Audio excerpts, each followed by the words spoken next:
What if the most powerful empire in the world isn't a country, but a currency?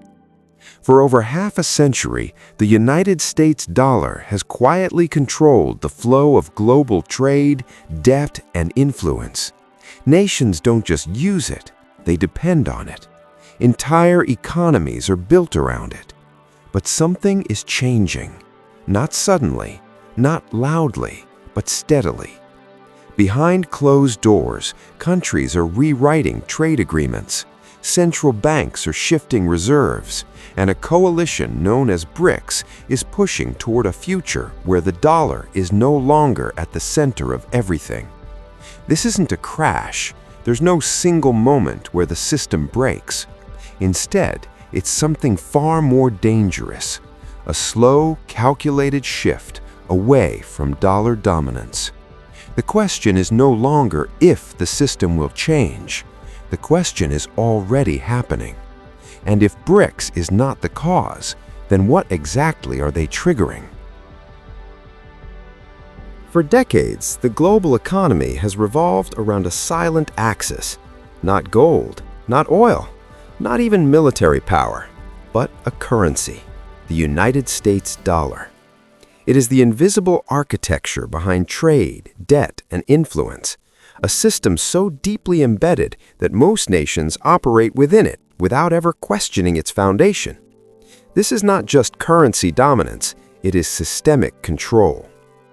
After World War II, the world needed stability. The Bretton Woods system placed the dollar at the center, backed by gold. But when the gold standard collapsed in 1971, something unusual happened. Instead of falling apart, the dollar became even stronger. Why?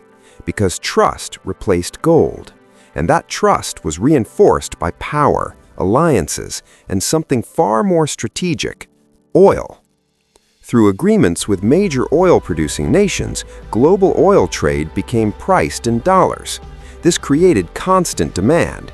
Every country needed dollars, not by choice, but by necessity.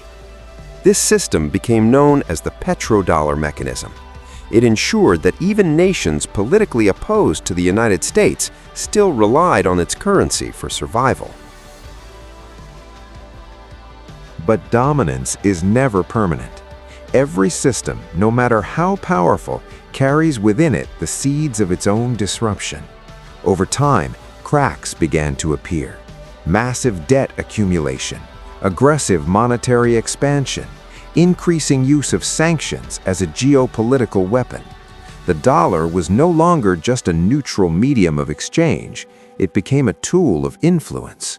And when a tool becomes a weapon, others begin to build alternatives. Across the globe, countries started asking a dangerous question. What if we no longer needed the dollar? What if trade could happen in local currencies? What if reserves could be diversified? These questions did not emerge overnight. They grew slowly, quietly, beneath the surface of global finance. At the center of this shift stands a coalition, Brics: Brazil, Russia, India, China, and South Africa. At first glance, it appears to be just another economic group. But beneath that surface lies a shared objective: reduce dependency, rebalance power, reshape the financial order. This is not a sudden collapse. There is no dramatic moment where the dollar disappears. Instead, what we are witnessing is something more subtle: a gradual erosion, a slow shift in behavior. Trade agreements bypassing the dollar, central banks reducing dollar reserves, new financial systems emerging outside traditional Western control. The question is no longer whether change is happening, it is already underway. The real question is this: is Brics the catalyst accelerating this transformation, or is it simply a symptom of a much larger shift already in motion? To understand the future, we must first understand the system that made the dollar untouchable, because only then can we recognize what it means for that dominance to begin slipping away. The dominance of the dollar is often misunderstood. It is not just about economics, it is about infrastructure, a deeply interconnected system that extends into banking, trade settlements, and global finance. At the core of this system lies control over financial plumbing, the mechanisms that move money across borders. One of the most powerful tools in this system is SWIFT, the global messaging network used by banks to process international transactions. While not officially controlled by any single nation, its influence aligns closely with Western financial interests. This creates a critical advantage. Control the network, and you influence global trade flows. But infrastructure alone is not enough. The real strength of the dollar comes from demand. Countries hold dollar reserves because they need them, not just for trade, but for stability. During crises, investors rush to the dollar. It becomes a safe haven. This creates a feedback loop. The more it is trusted, the more dominant it becomes. However, this dominance has a cost. The United States must continuously supply dollars to the world. This often leads to persistent trade deficits and increasing national debt. Over time, this creates vulnerability. The system relies heavily on confidence, and confidence, once shaken, can shift quickly. Sanctions have become a turning point. When nations are cut off from dollar-based systems, they are forced to find alternatives. Russia's experience demonstrated this clearly. Instead of collapsing entirely, it adapted. It increased trade in other currencies. It strengthened financial ties with non-Western partners. And most importantly, it accelerated the search for independence from the dollar system. This is where Brics begins to take on a new role, not just as an economic bloc, but as a strategic counterweight. Member countries have started experimenting with bilateral trade agreements using local currencies. China and Russia, for example, have significantly reduced their reliance on the dollar in cross-border trade. At the same time, central banks are diversifying reserves. Gold purchases have increased. Alternative currencies are being explored. Digital payment systems are being developed outside traditional networks. These are not isolated events. They are coordinated shifts in strategy. Yet, it is important to remain precise. The dollar is not collapsing overnight. It still dominates global reserves. It still anchors international trade. But dominance is not binary. It is gradual. It weakens step by step, transaction by transaction, agreement by agreement.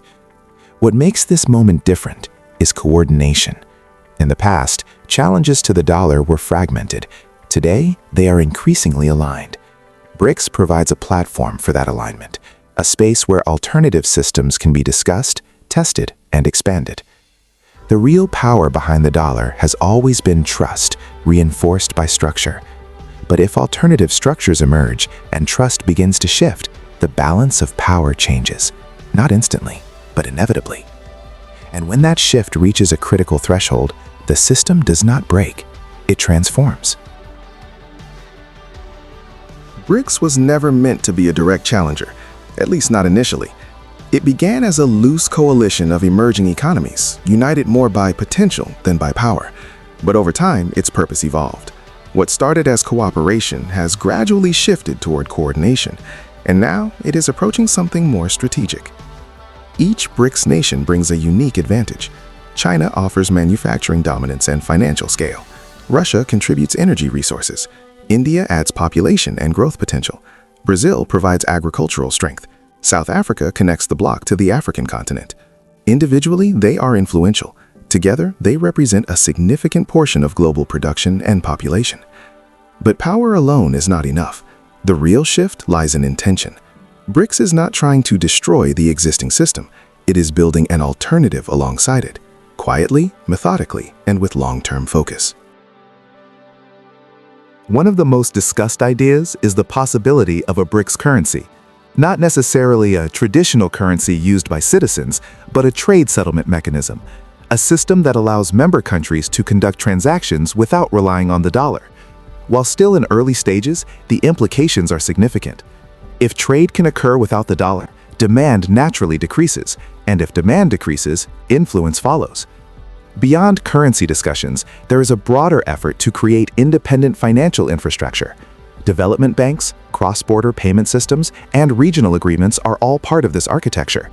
These systems are designed to reduce exposure to Western-controlled networks. China plays a central role in this transformation. Its push for the international use of its currency is not accidental, it is strategic. By expanding its financial reach, China creates options for countries seeking alternatives, and in global finance, options are power. However, Brics is not without challenges. Internal differences exist, economic structures vary widely, political interests are not always aligned.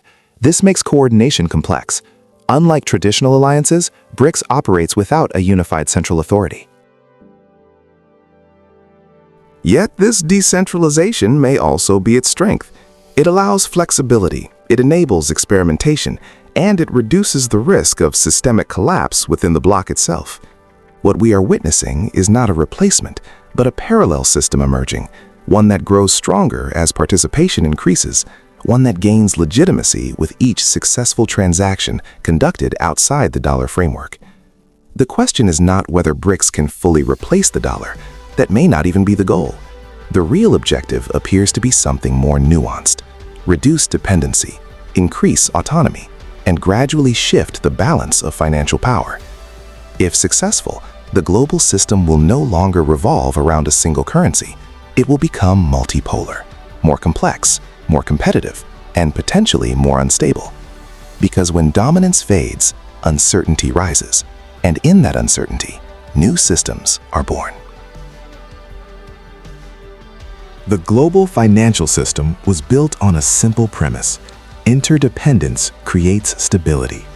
Countries trade, invest, and cooperate within a shared framework. The dollar became the anchor of that framework.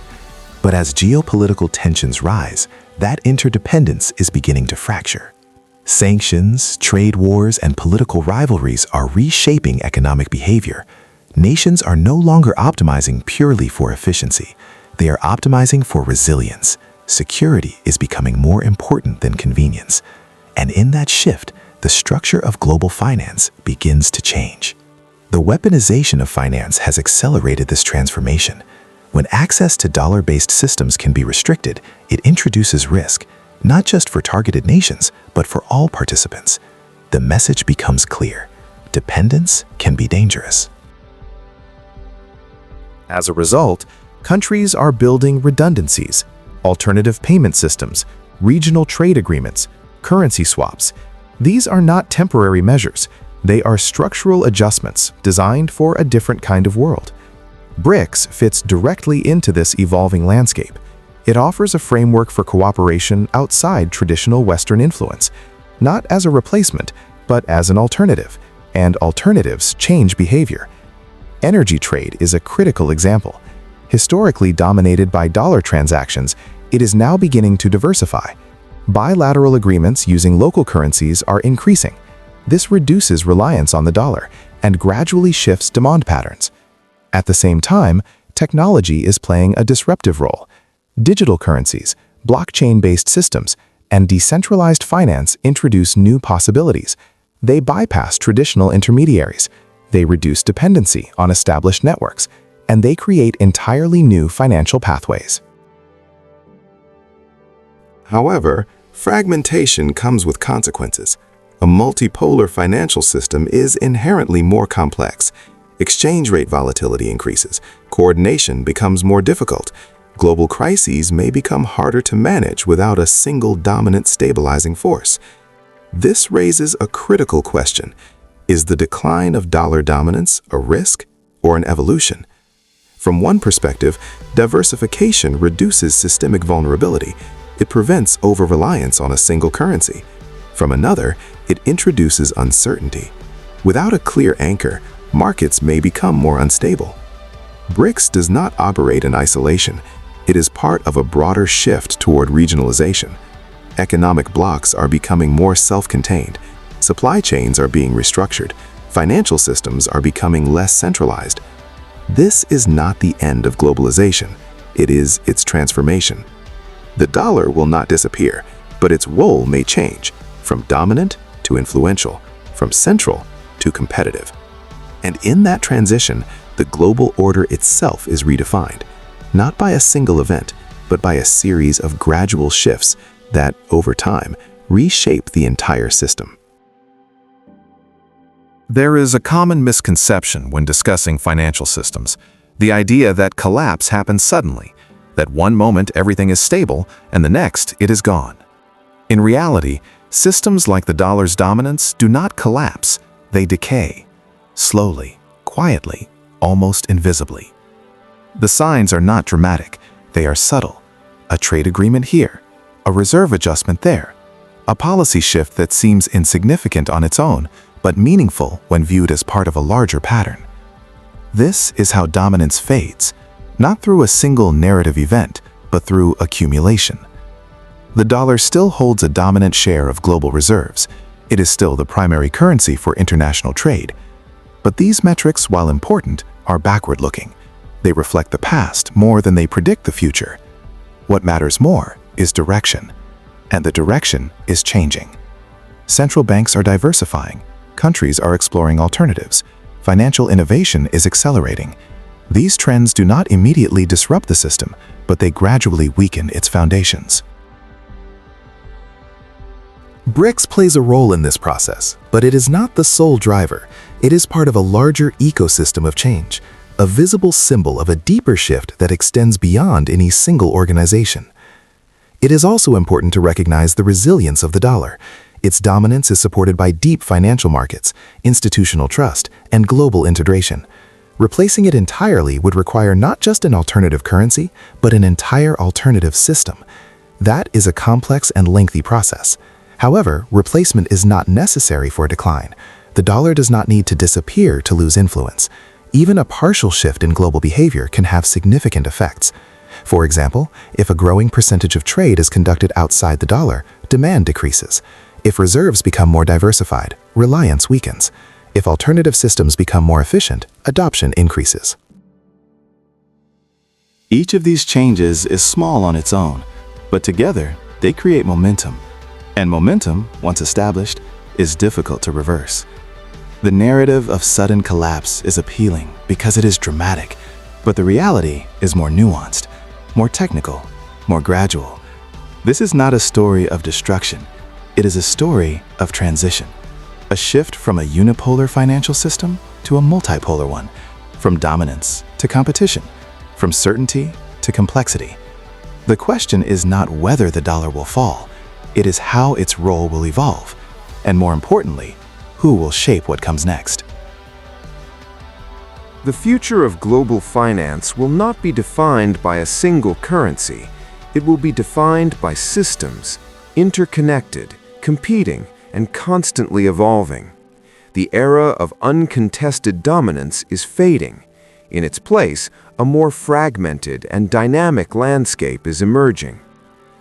Brics represents one pathway into that future, not as a replacement for the existing order, but as a parallel structure, a system that offers alternatives, reduces dependency, and redistributes influence. But the outcome is not predetermined. Several scenarios are possible. In one, the dollar remains dominant but faces increasing competition. Its share of global reserves declines, but it retains a central role. In another, a multipolar system fully develops, with multiple currencies sharing influence. Trade becomes more regional, financial systems become more diversified. There is also a more disruptive possibility. Rapid technological innovation could redefine the entire concept of currency. Digital systems, decentralized networks, and new forms of value exchange could bypass traditional structures entirely. In each scenario, one factor remains constant: adaptation. Nations that adapt quickly will gain advantage. Those that remain dependent on outdated systems may face increasing vulnerability.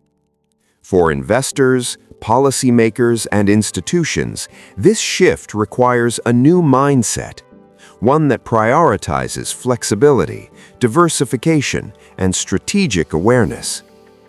The rise of Brics is not just an economic story, it is a geopolitical signal, a reflection of changing power dynamics, a response to a system that, while effective, is no longer uncontested. The slow erosion of dollar dominance does not mean the end of its relevance, but it does mean the end of its exclusivity. And in global finance, exclusivity is power. As that power becomes distributed, the system becomes more complex, more competitive, and potentially more fragile. The key question is not whether Brics will trigger the collapse of the dollar. It is whether it will accelerate a transition that is already underway. Because the shift has already begun. Quietly, gradually, inevitably. The architecture of global finance is being rewritten, not through revolution, but through evolution. And those who understand this shift early will not just observe the future, they will help shape it. The dollar isn't collapsing, at least not in the way most people expect. There will be no single headline, no overnight sukuk, no moment where the system simply disappears, because real power doesn't vanish. It fades, quietly, gradually, transaction by transaction. And while the world watches the surface, the deeper shift continues underneath. Trade routes are changing, alliances are evolving, and financial power is slowly being redistributed. Brics may not destroy the dollar, but it doesn't have to. All it needs to do is offer an alternative. Because the moment the world has a choice, dominance is no longer absolute. And once that happens, the system doesn't break, it transforms. The only question left is this: when the architecture of global finance finally shifts, will you understand it? Or will you realize too late that it already has?